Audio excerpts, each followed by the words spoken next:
thank you all for tuning into Sophisticated Sunday. I'm going to be your reader for today, Negzo, and I want to introduce my best friend, Oshun Funke. Hi. Okay, Oshun Funke, do you want to tell us a little bit about yourself? Okay. I feel nervous. Mm-hmm. Okay, let me just relax. Me. Okay. I am Oshun Funke Ifa Tosin, also known as David Divine. I'm an Iyanifa. I am, and so for those of you who don't know what an Iyanifa is, I'm an initiated priestess of the Ifa tradition. Ifa being a traditional spiritual system of the Yoruba people. Mm-hmm. Mm-hmm. It's not a religion, it's a culture. Mm-hmm. Yeah. So what's the difference between religion and culture? Help to explain that for the people that are watching. Well, religion basically means doing something over and over again. It's a prescribed way of doing things. It's a habitual, or it's religiosity. It's the way that you do something. Mm-hmm. And so that is really only limited to rituals and behaviors. Ifa is a culture. It encompasses everything from language, food, attire, and a belief system. So it's a little bit more complex than just, waking up and going to church on Easter Sunday. So which is what a lot of people are doing today. Right. So you're a high priestess. So I would not feel comfortable prescribing that rank to myself. Especially because I'm kind of new to the tradition. You have to understand that in traditional Yoruba land, people start training from birth. You have an esentaye done when you're born, and it What's that? reads esentaye. It's like it's a combination of like a baby blessing and a reading of one's destiny. And a lot of other things. Certain protections are put in place and things like that. But basically, your destiny is revealed. So at that time, you know what your spiritual path, what your life path is. And so when that is done, those people or children born, into that tradition, they start training as early as 3 or 4 years old. So I didn't come into the tradition until, rather recently. Certainly after adulthood. So I have not been studying, as long as someone would have been who was born on the continent. So I don't really feel comfortable calling myself a high priestess. But I know that my bloodline is that of high priestesses. Mm-hmm, mm-hmm. Yeah. Which means that by DNA, you have a rite of passage into absolutely the Ifa system. Mm-hmm. Mm-hmm. Yeah. Yes, I have those privileges and that access. Yeah, because bloodline matters a lot when determining what your core spiritual path will be, or even absolutely. if you have, or even if you're able to access certain types of knowledge in that particular religion. Yeah. It's all predetermined by bloodline. I mean, you may want to be an herbalist, but if that is not what is in your bloodline, then you won't have access to the higher realms of that knowledge. I mean, you can put together some teas and some baths and probably help yourself and a lot of people, but the occult aspects, the hidden knowledge, that is by access given by bloodline. Mm-hmm. Mm-hmm. Mm-hmm. And so if you're meant to be a prayer warrior and you want to be an herbalist, you just really are kind of out of luck, Everything in its right time and right place. Yeah. And so by way of bloodline, you are following the tradition of being a priestess. Yes. So it's not for everybody to be a priestess. It's not for everybody to be a priestess, but that doesn't mean that people can't contribute to or take part in the culture or help people or help themselves or, attain the highest levels of joy from life. And that's the whole point. That's the beauty, I feel, of Ifa and other traditional African systems, because once your destiny is revealed, you can walk on a path that is going to give you access to the greatest amounts of joy and happiness and the least resistance. So it's really a gift to know what it is that you came here to do versus just trying to do what you want to do, because many times what we want is not necessarily what's best for us. Mm-hmm. Yeah. Yeah, you always have to think about, as you've said before, what is it that I want? Why do I want what I want? Mm-hmm. And do I need what it is that I want? Yeah. Right. And so I wanted to take today to discuss something I was talking to you about earlier, which was people that want to pay for services. Because a lot, when I got on YouTube, the first thing that people were saying to me was, your prices are really high. And I didn't know what that meant. I still don't know what that means. Yeah. And I think half an hour for me is like $115, which is around about the rate for a 45-hour session for somebody that has a master's degree in social work to counsel you. And so I was putting my price point at that threshold because I wanted to work with an African American clientele that if you were scraping the money together, you knew that you were actually going to do the work so that your money could be multiplied from the advice you got, or you were middle class, upper middle class, or you were upwardly mobile and you were ready to receive the types of knowledge that I have. I was, at the time, I was perhaps being a little bit presumptuous in saying that, well, the knowledge that I have is very secretive and specific, and this is prior to me being initiated. And I felt that because of the rarity of my DNA, it should come at a premium. Exactly. Absolutely. And so how do you determine your prices? How did that work for you? Well, I determine my prices much the same way. I mean, my thinking is absolutely on par with yours, but also, I have a lot going on in my life. I own a thriving business. I have a family. I have pets. I have hobbies and humanitarian pursuits. And so my time is very valuable, and I must set a value for my time. And so I basically applied some mathematical principles to how much my time was worth. I set a value for it, and I have every right to do that. If you need an hour of my time, that's an hour that I'm not with my children. That's an hour that I'm not in my garden. That's an hour that I'm not pursuing my craft. And so I have to be compensated for that. And it's just as simple as that. And I have the right to determine how much my time is worth. Nobody else. But can you tell me a little bit about how setting a high price point will helps you to discriminate or filter out people that are not serious about doing the work? I mean, really, that's it. First of all, I mean, you said it all, Nexo. People value what is rare, except in the case of diamonds, but I digress. Because diamonds really aren't that rare. That's why I say that. And you're right? a jeweler. It was a diamond in the rough that I found.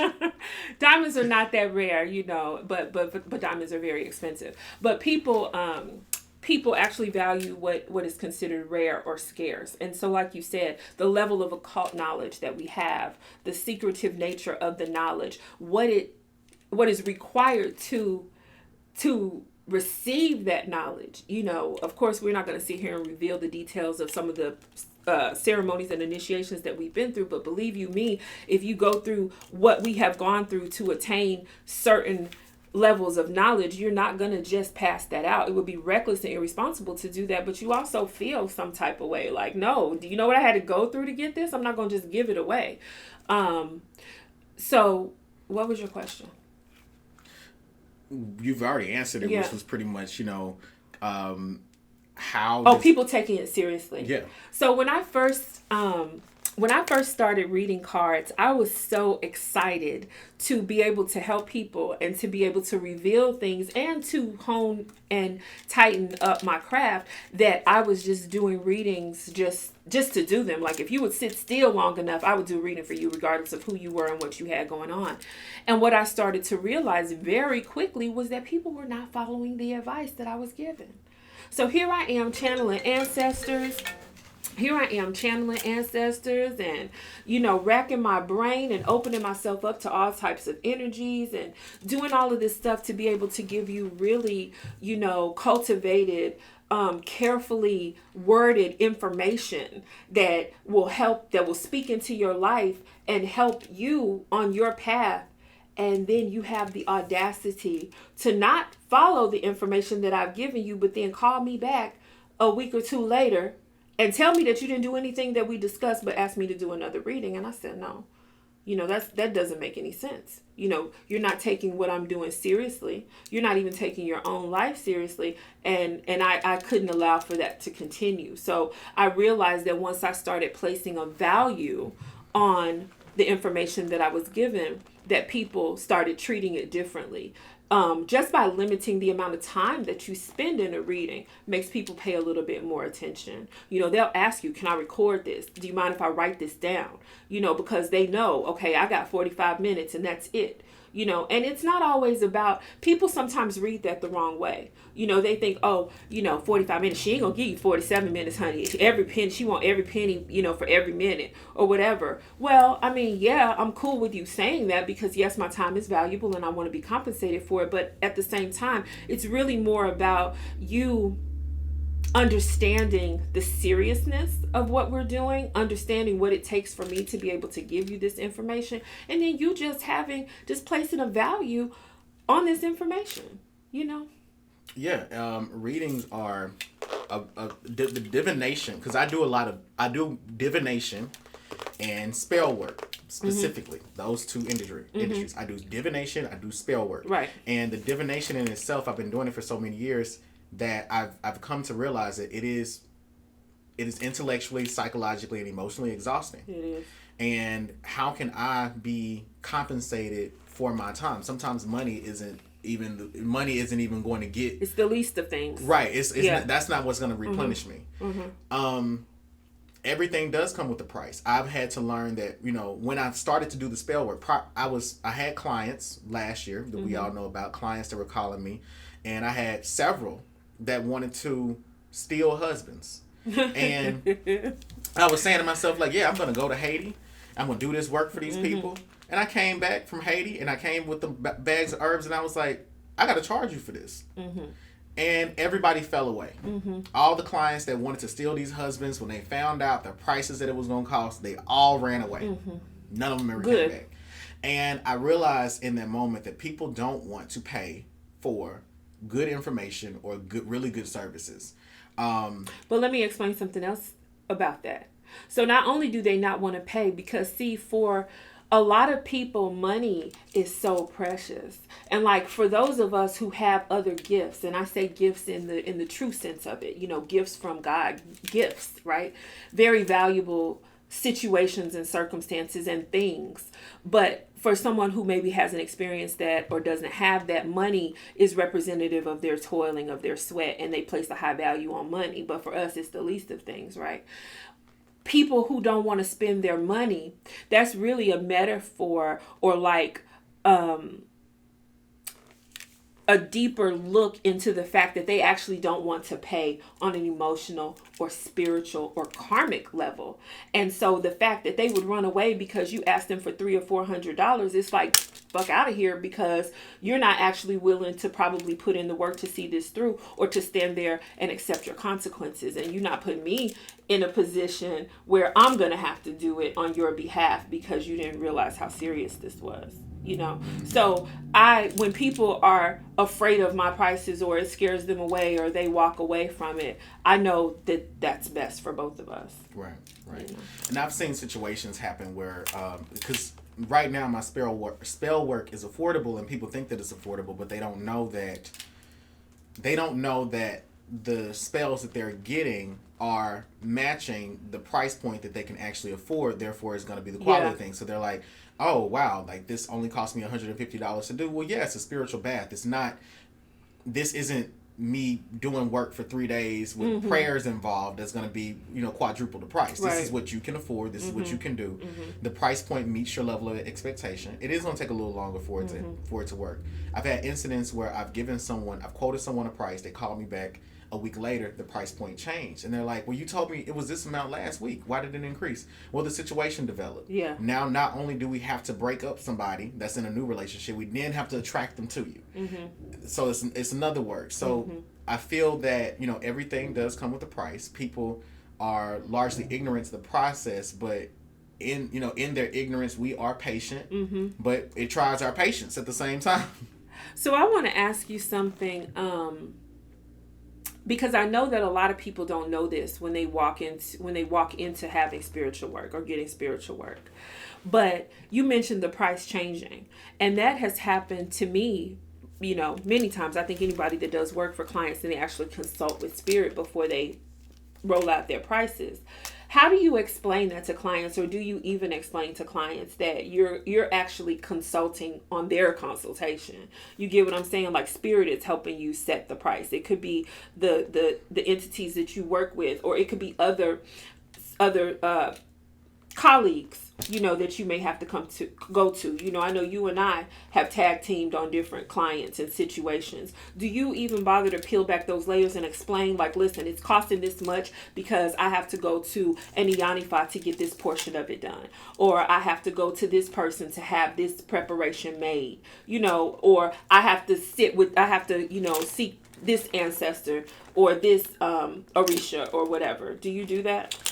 To a degree. So the way that, and I don't care if anybody uses, I would actually encourage other people to use this business practice, but I charge a $25 consultation in the same way that a cosmetologist would, to just like, I'm going to color test your hair, for the, you know, and if you choose the services, the $25 goes towards whatever. So the $25 consultation is actually a 3-question psychic reading. Okay. And the person asks 3 questions of their choosing about the situation. Then I go to Barone and I ask Barone, are you willing to do this? Typically the answer is yes, and then I say, here's the price.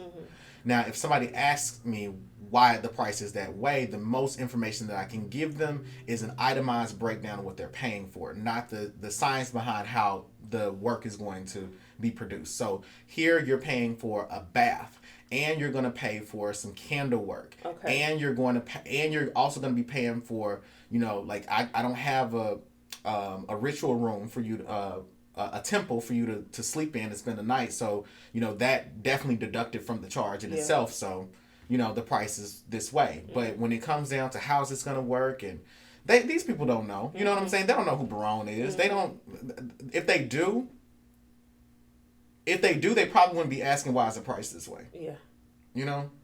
And if they don't, then it's like, I can't really explain this to you. You just pay your money and just wait for it to work. I think that, but I haven't had any issues with this very masculine and I guess you could say very succinct transaction process. But I think that's because at my price point, the people that are getting spiritual work done through me have trusted me for so long with the divination element that they know that the spell work comes at a justified price. And hey, if you don't want to pay for the spell work, pay for another reading and then just do it yourself. Because it's pretty much going to be about the same price. And so somebody asked us in the comments,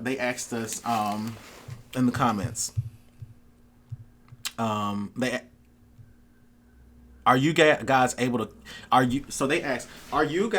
to cast spells without any karmic consequences? Wouldn't you love to know? Wouldn't you love? Can we cast spells? To know? Can we cast spells without any karmic consequences? Well, the short answer is yes. Yes, we can. That's the short answer. That's the short answer. And I think I just want to leave it there. What about you? I'll say this, because you said this the other night. As a child of Barone, do I cast spells without consequences? Yes. But the consequences are that typically because of that, Barone doesn't care about the person's character. He cares about getting the work done. And sometimes, sometimes the spiritual work that you can do can infringe on your personal morals. And I don't have to worry about the consequences. The client has to worry about the consequences. So but yeah, in short, yes, there are other. That's a multi-layered answer. Okay. And let me try to give you guys and I think it's a really great question. And I want to try to give you guys a little bit more information on that. So depending on what type of priest or priest you are, depending on the entities, the Orisha, the Loa that you work with, the Orisha. Hold on one second. Okay. For the audience, there are consequences for the customer. There are no consequences for me. But yes, because we are priests and priestesses, okay? And the priest's job is to serve the Loa, to serve the Orisha, okay? The Orisha want to work. That is what they do. They are forces of nature. and they want to work. And our job is to assist them in doing the work. So we're fulfilling our responsibility when we take a client and go to the Orisha and allow the Orisha to, or assist the Orisha in making real and measurable changes in that person's life. It's not my job to judge whether what this person wants is just or moral. It's not my business. However, I think that most of us have a system, a divination ritual or practice that we use to determine whether or not this is a work that we want to be involved in. I know I do. And it's not even necessarily because you have to understand that the way Christianity has framed morality and right and wrong and light and dark, those are no longer applicable to the culture of your religion. Yeah, because it doesn't matter. No, you get what I'm saying? Because fire cooks food, but it also burns down houses. Mm-hmm. You know, water quenches your thirst, but it also floods. So, is water bad? Is fire evil? They're both necessary. So you can't. I'm not going to say that what you want is wrong or bad or whatever. It just may not be something that I want to be involved in. It may not be something that the ancestors or spirits that walk with me are good at. It may not be something that they want to be involved in. It may not be something that the particular Orisha that sit on my head or walk with me are the best way to have that work done. And so as a professional, if it's not something that I'm able to confidently do, then I may direct you elsewhere or just say I can't do it. But rarely is it because, I think it's so bad, I'm not going to do it. You get what I'm saying? But then realistically, like if somebody wanted to people have had some crazy things, you know, and I'd be like, girl, that shit crazy. Are you sure you want to do that? You know, but it's not necessarily because I don't want to be involved. It's just me being a professional and me bringing you back to center. Like, are you sure you even want to spend your money, your time? Come on now. Right. No, you know? I've definitely had that. So with clients, I'll definitely ask them on a personal level, are you sure you want to go through with this? Because there are other alternatives that you can take. Exactly. And they're like, what's that? You can therapy. Yeah. Confronting the person, walking away from the situation, you know, practical things. Mm-hmm. But when it comes to the consultation portion of things, like, Barone ain't finna say no. And that's where my morality doesn't come into things. Like, I live a very white boy lifestyle. Pretty, I don't even want to say pretty tame, but I think it's on the tamer side of like what my clients would be requesting. Mm-hmm. My opinion has to be divorced from the reading, from that client's experience, in order to serve the lower. Mm-hmm. It's my destiny to do that. Mm-hmm. What I feel has the power to persuade someone to not do the work, but that could be interrupting this particular person's destiny or the relationship they're supposed to be developing with this particular lower. Mm-hmm. Someone was saying in the comments that if, you know, changing the price point is wrong, that's something that's wrong to do. You would feel bad if that happened to you. No, I wouldn't, because the price points have changed. I remember prior to my initiation, I wasn't supposed to be having sex. And then guess what? I had to pay, instead of $7,000, got to pay $7,500 because you have another ritual that you have to do because you broke the protocol. Exactly. Yeah.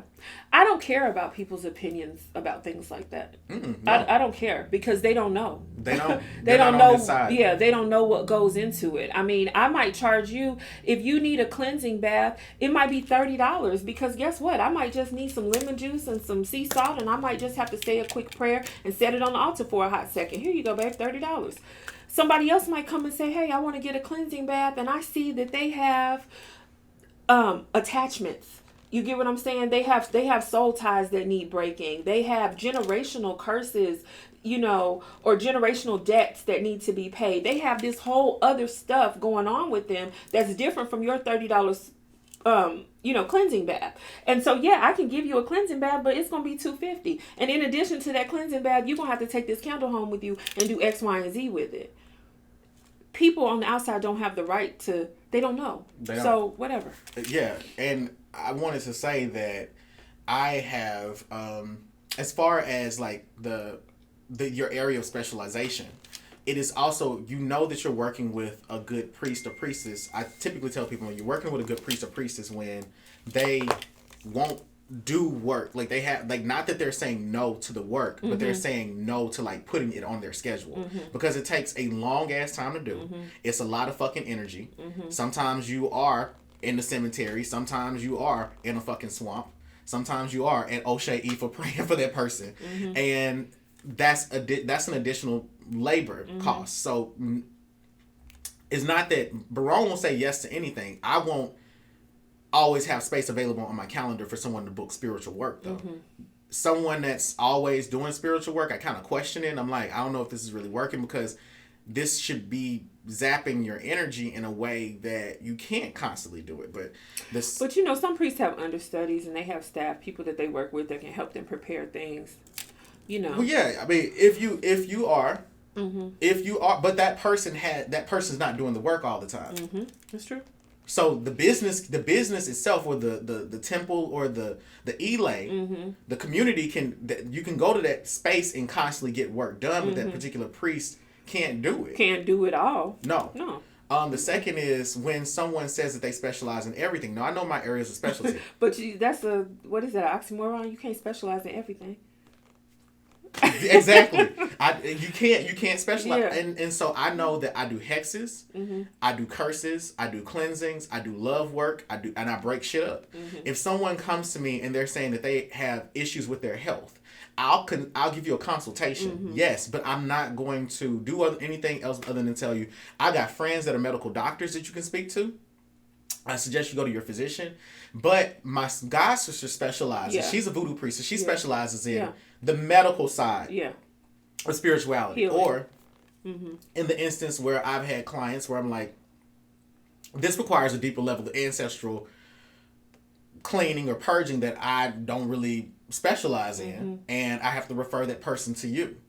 And so in that way, you're seeing a priest be a part of the community. So when you see a priest that's always doing work on their own and they don't have other people that they can refer you to, I would be weary of working with them. Absolutely. But, you know, we started the very first question that you asked me, I think, explains that.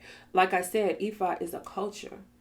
It's not a religion. So within that culture, you know, there are other priests and priestesses and people who specialize in different things and a myriad of resources, you know, that you can refer clients to, or even go to on the client's behalf to get that work done.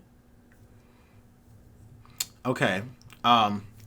So a lot of people on my channel are now saying, okay, then I'm going to stop entertaining a lot of what they're trying to speculate. They're saying that supply and demand determines the prices, but I think that again, here it is.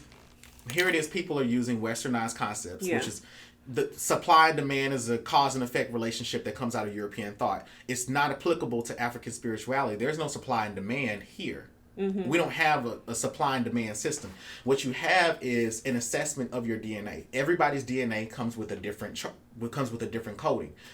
The coding of your DNA may unlock for Barone to say you get a $30 cleansing. And your grandmama did great work praying over your family, and you may not have known about it. But for someone else, that same cleansing bath may cost them $250 because the codes of their DNA includes, okay, we got to do some generational work. We got to do this. We have to do that, XYZ. And, you know, but again, these things, I feel like these things are esoteric. And you cannot apply Western marketplace principles. You cannot apply Western marketplace principles to ancient occult spirituality. The fuck out of here. Like, this is not the Gap. It's not Walmart. I'm not selling you shit. I'm changing your life as guided and allowed to do so by the Orisha and the ancestors. If you don't like the way if you don't like the price point, if you don't like the amount of information that I'm able to share with you, there are hundreds. All you got to do is Google. Find somebody else. I'm okay. You get what I'm saying? Exactly. Fuel my fire, take me higher, I'll be your liar too.